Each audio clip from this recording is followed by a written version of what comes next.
Dans cette petite vidéo, je vais te montrer quelles sont les formules les plus importantes lorsque l'on traite d'un mouvement rectiligne uniformément accéléré. Alors déjà, un mouvement rectiligne uniformément accéléré, que l'on abrège très souvent MRUA, qu'est-ce que c'est? Bien, on dit qu'un mobile est en mouvement rectiligne uniformément accéléré lorsque ce dernier se meut en ligne droite, donc sa trajectoire est une droite, d'où le rectiligne, avec une accélération constante, d'où uniformément accélérée. Donc par exemple, ça peut être une voiture au démarrage qui part d'une vitesse nulle et qui accélère à vitesse constante jusqu'à atteindre une certaine vitesse. Voilà, donc là ça pourrait être par exemple un exemple de mouvement rectiligne uniformément accéléré. On pourrait aussi, euh, on pourrait également évoquer le cas de la chute des corps. Alors on parlera plutôt de la chute libre. C'est-à-dire qu'un corps qui est lâché d'une certaine hauteur va poursuivre un mouvement rectiligne uniformément accéléré pour autant que les forces de frottement, donc la résistance de l'air, est négligeable. Voilà, ça vaut pour des petites hauteurs de chute. Et on pourrait évoquer également, et ça nous le ferons dans une autre vidéo, le mouvement que poursuit un objet qui dévale une pente. Voilà, qui dévale un plan incliné. Donc tout ceci, ou alors le décollage d'un avion. Donc tous ces exemples, ce sont des mouvements uniformément accélérés, car la trajectoire est une droite, et cette trajectoire est parcourue à raison d'une accélération constante. Alors, première formule qu'il est hyper important de bien intérioriser, c'est la formule de l'accélération. Pour comprendre, en fait, cette formule, elle nous définit en fait clairement ce qu'est l'accélération. L'accélération, c'est le taux de variation de la vitesse entre deux instants. Par exemple, si l'on prend justement une voiture qui a une vitesse à un instant t0, donc à un instant initial de 2 mètres par seconde, puis dispose d'une vitesse à un temps final de 8 mètres par seconde, et que cette augmentation de vitesse s'est opérée sur une durée de, disons, 4 secondes, eh bien, on va pouvoir évaluer la vitesse. Comment est-ce que l'on va faire? La vitesse, elle a varié de 6 mètres par seconde. On est passé de 2 mètres par seconde à 8 mètres par seconde. Donc, le delta V, la variation de la vitesse, elle est de 6 mètres par seconde. Et cette variation-là s'est effectuée sur une durée de 4 secondes. Donc, on a une accélération moyenne qui s'élève à combien? Mais il suffit de rapporter donc cette variation de vitesse à la durée qu'il a fallu pour que cette augmentation puisse s'effectuer. Donc il faut rapporter 6 au temps qu'il a fallu, donc aux 4 secondes. 6 divisé par 4, ça nous fait 3,5. Ça nous fait donc 1,5 mètres par seconde au carré. L'unité de l'accélération, c'est des mètres par seconde au carré. Effectivement, l'accélération nous informe de la vitesse, du gain de vitesse par unité de temps. En fait, on pourrait aussi écrire, et peut-être que c'est plus intuitif, 1,5 mètres par seconde par seconde. C'est-à-dire que chaque seconde, la vitesse va augmenter, va croître de 1,5 unités. Voilà. Donc, si on a des mètres par seconde, eh bien ça revient à écrire des mètres par seconde au carré. Voilà. Cette unité fait toujours un petit peu peur. Elle vient simplement du fait qu'on ait des mètres par seconde par seconde. Voilà. Donc voilà, l'accélération est une mesure du taux de variation de la vitesse entre deux instants. Donc là, c'est la formule de l'accélération moyenne. Mais dans tous les cas, dès lors que l'on parle d'un mouvement rectiligne uniformément accéléré, l'accélération étant constante, cette accélération moyenne est également l'accélération instantanée. Voilà. Donc voilà, la formule de l'accélération moyenne, c'est donc delta V sur delta T. Et je rappelle que le delta V, on le calcule en calculant la vitesse, en faisant la différence entre la vitesse finale et la vitesse initiale. Et le delta T, c'est la différence entre deux instants. Voilà, c'est la durée qui sépare deux instants. Voilà. graphiquement, on peut interpréter l'accélération d'une certaine façon. Dès lors que l'on donne, par exemple, un graphique qui nous fournit la vitesse d'un mobile en fonction du temps, dans le cas d'un mouvement rectiligne uniformément accéléré, eh bien, la fonction qui représente l'augmentation de la vitesse en fonction du temps est une fonction affine. Et la pente de cette droite, eh bien, c'est justement l'accélération. Eh bien oui, puisque, je rappelle, hein, on a évoqué les fonctions affines dans une autre vidéo, donc de mathématiques, la pente d'une droite, c'est la distance verticale sur la distance horizontale. Hein. Bah, si je prends 2 points quelconques, voilà. Distance verticale, c'est quoi? Bah, c'est finalement une variation de vitesse, donc c'est delta V. Et distance horizontale, c'est quoi? Bah, c'est une durée, donc c'est delta T. La pente, c'est distance verticale sur distance horizontale. Là, ça correspond pile poil à la définition même de l'accélération. Donc, dès lors que l'on nous donne un graphique de la vitesse en fonction du temps, eh bien, la pente de cette droite, c'est l'accélération. Voilà. Parfait. Donc, pour la définition de l'accélération, c'est tout bon. On va voir une deuxième formule qui n'est pas vraiment une formule supplémentaire, qui découle plutôt de la première. Si l'accélération est égale à delta V sur delta T, on peut dire alors que delta V est égal à A fois delta T. La variation de vitesse, c'est l'accélération fois le temps. Et la variation de vitesse, c'est quoi? Eh bien, c'est la vitesse finale moins la vitesse initiale. Alors, on va pas à chaque fois mettre delta T, en général, on va plutôt mettre T, hein, par simplification. Donc la vitesse finale moins la vitesse initiale est égale à l'accélération fois le temps. Du coup, on peut dire que la vitesse finale, c'est la vitesse initiale plus l'accélération fois le temps. Ça, c'est une formule que l'on retrouve très souvent, et c'est totalement lié à ce que j'ai dit tout à l'heure. En fait, ça, si on réfléchit bien, ça correspond pile poil à l'expression fonctionnelle d'une fonction affine. Hein. On reconnaît y égale à mx plus h. Bon, alors dans ce cas-là, si on veut faire une correspondance directe, c'est peut-être mieux de le noter comme ça. Ça facilite la visualisation. Vf, qu'on note aussi parfois v de t, hein, tout comme on note parfois f de x, hein, c'est toujours y, ça dépend de x. Donc là, on le met en évidence, hein, la vitesse dépend du temps, hein, c'est égal. Donc v de t est égal à at plus v0. C'est totalement une fonction affine, dont la variable n'est pas x, mais t. Hein. Et la pente, c'est a, hein, comme on l'avait vu avant, hein, tout à l'heure. Hein. C'est effectivement le coefficient devant la variable. Et le nombre tout seul, c'est l'ordonnée à l'origine. Donc, bah, c'est la vitesse initiale. Hein. C'est où on part. Si on nous donne le graphique de la vitesse en mètres par seconde en fonction du temps en secondes, c'est une droite, hein, en général, dans un MRUA. Donc, la hauteur, l'ordonnée à l'origine, en fait, c'est V0. C'est la vitesse avec laquelle le mobile... Enfin, c'est la vitesse de départ du mobile. Hein. Dès lors qu'on étudie le mouvement d'un objet, bien s'il disposait d'une vitesse initiale, bah, c'est l'ordonnée à l'origine sur le graphique. Et la pente, c'est l'accélération comme on l'a vu. Donc ça nous est confirmé par un petit peu par cette équation. Une autre formule qui va être intéressante, c'est la formule qui nous donne la position en fonction du temps. Là, je dispose d'une équation qui me donne la vitesse d'un mobile en fonction du temps, donc c'est v de t est égal à a fois t plus v0. Maintenant, on aimerait une fonction qui nous donne la position, qu'on note souvent x, en fonction du temps. Alors, comment est-ce qu'on va faire? Eh bien, on va se baser sur une petite relation qu'il existe entre position et vitesse. La vitesse, je rappelle que c'est en fait égal à quoi? Ben, c'est la dérivée de la position par rapport au temps. C'est la définition même. Voilà. Donc du coup, pour obtenir, je cherche une fonction dont la dérivée est connue. Alors, je vais procéder à l'aide du calcul de primitives. Je cherche une fonction dont la dérivée est connue. Comment est-ce que je fais? Bien, je vais intégrer, je vais déterminer une primitive. Alors, si vous n'êtes pas au niveau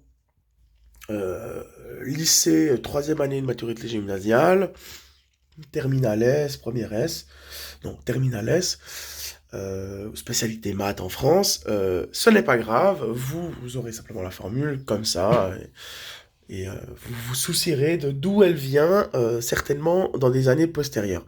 Mais nous, on va s'intéresser quand même à savoir comment est-ce qu'on peut obtenir une équation qui nous donne la position à tout instant. Eh bien, c'est la fonction, c'est la primitive de celle-ci. Ben oui, parce que là, je cherche une fonction dont la dérivée est celle-ci. Donc, je vais intégrer par rapport au temps. Voilà. Donc, qu'est-ce que l'on obtient si l'on intègre donc par rapport au temps? Eh bien, on va voir ça. La primitive de a fois t, qu'est-ce que c'est? Bah, je cherche une fonction dont la dérivée est une fonction affine. Donc forcément, au départ, j'avais forcément une fonction polynomiale du second degré. Hein, parce que lorsque je dérive ceci, la dérivée de t carré, c'est quoi? Ben, c'est 2t. Donc, on sait que lorsque l'on dérive un polynôme, son degré s'abaisse d'une unité. Donc forcément, je sais que j'ai du t carré ici. Mais le problème, et puis le a, ben évidemment, faut le laisser. Mais le problème, c'est que si on met juste at carré, ben la dérivée de at carré, c'est quoi? Ben c'est 2 fois a fois t. C'est 2at. Or, moi, je veux simplement at.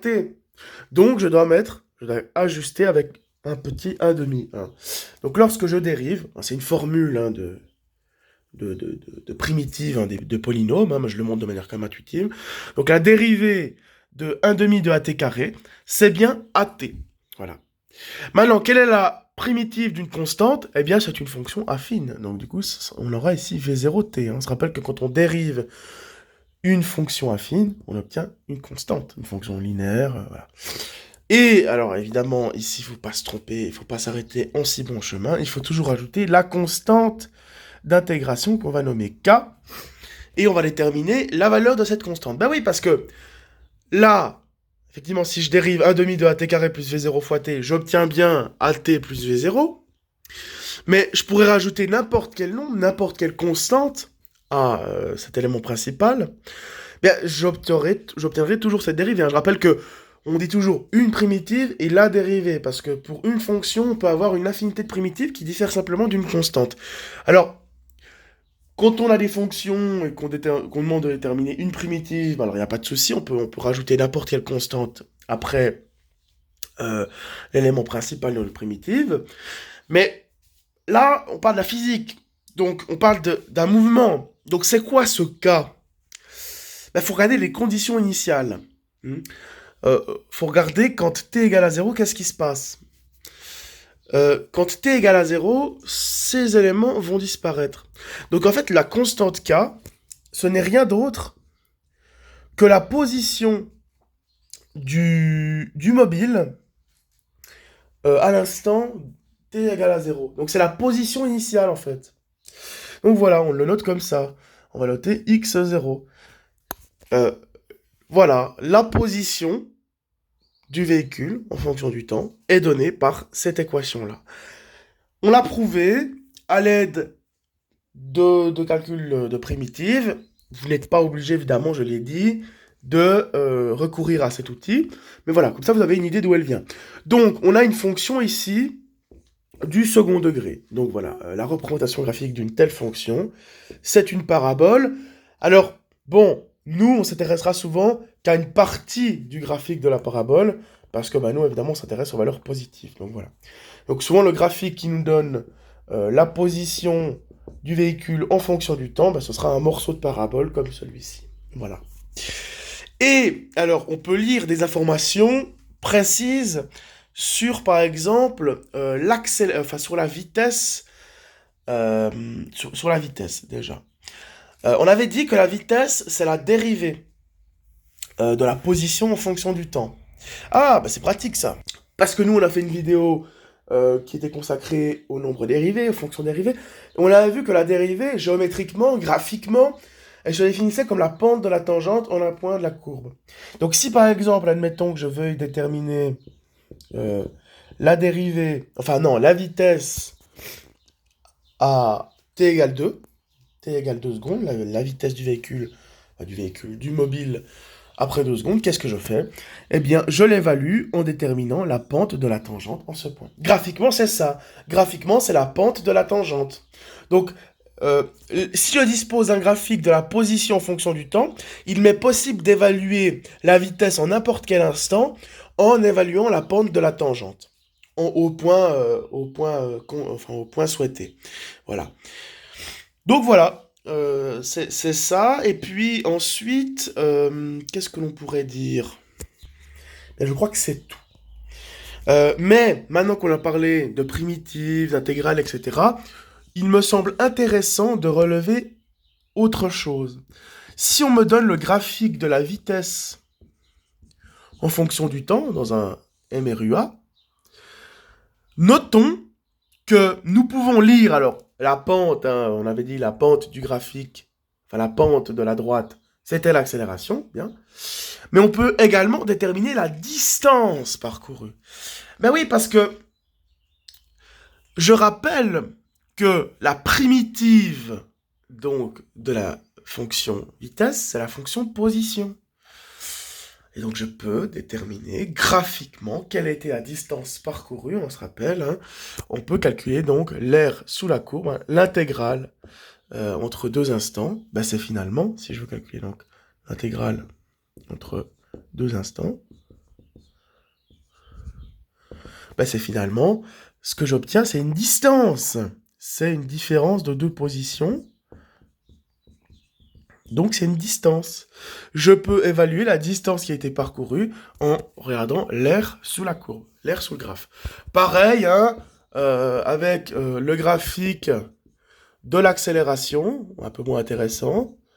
Alors là, qu'est-ce que je vais pouvoir évaluer si je regarde la distance sous le graphique de l'accélération? Eh bien, regardons, hein, si je veux déterminer entre deux instants, bah, réfléchissons 2 secondes. C'est quoi la primitive de la fonction accélération? Bah, c'est la vitesse. Donc là, ce qu'on calculerait, c'est la vitesse au temps f, bon, la vitesse au temps 0. Là, j'applique le théorème fondamental de calcul intégral. Bah, là, donc, je calcule quoi? Je calcule une différence de vitesse. Donc, en gros, l'aire sous le graphique, ici, ce serait la variation de la vitesse. Voilà. Je calcule l'augmentation de vitesse. Alors, si c'est entre 0 et 2 secondes, bah, je calcule la vitesse, la variation du vecteur vitesse, exactement. Enfin, de la vitesse. Donc, voilà les 3 formules qui sont très importantes. On va en voir une 4e qui est également fondamentale, qui peut s'avérer très utile, parce qu'on remarque que toutes les formules ici dépendent du temps. Et nous, ce qu'on va faire, c'est qu'on va déterminer une 3e formule qui ne dépendra pas du temps. Voilà. Alors, juste déjà, petite précision. Donc là, cette formule-là, elle nous donne la position en fonction du temps. Donc c'est 1/2 de at carré plus v0 fois t plus x0. On est d'accord que si je mets le x0 de l'autre côté, donc xt moins x0, ça correspond à une distance. Hein. Ceci, c'est une distance. Donc souvent, on verra cette équation écrite comme ça. La distance parcourue en fonction du temps, c'est 1/2 de at carré plus v0 fois t. Voilà.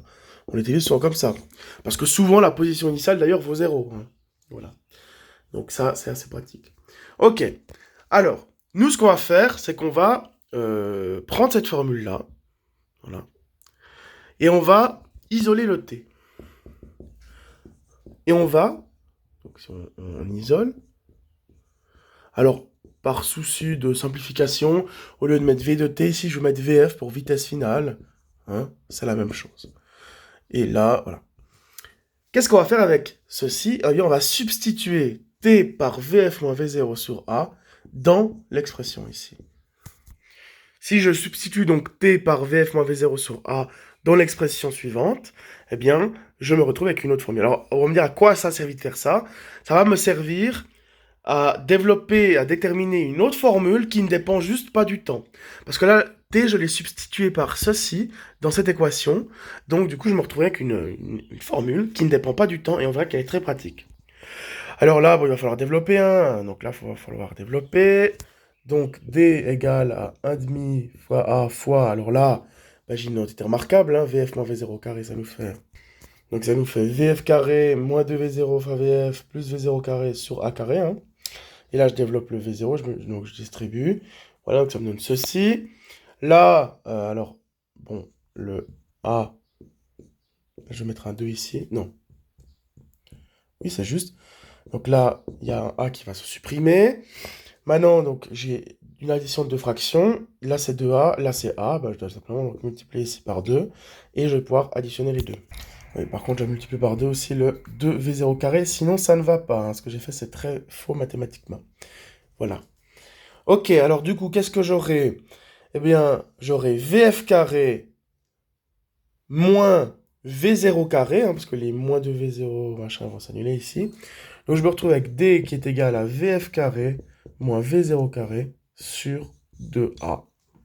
Et on voit souvent, plutôt écrite sous cette forme-là, VF carré moins V0 carré est égal à 2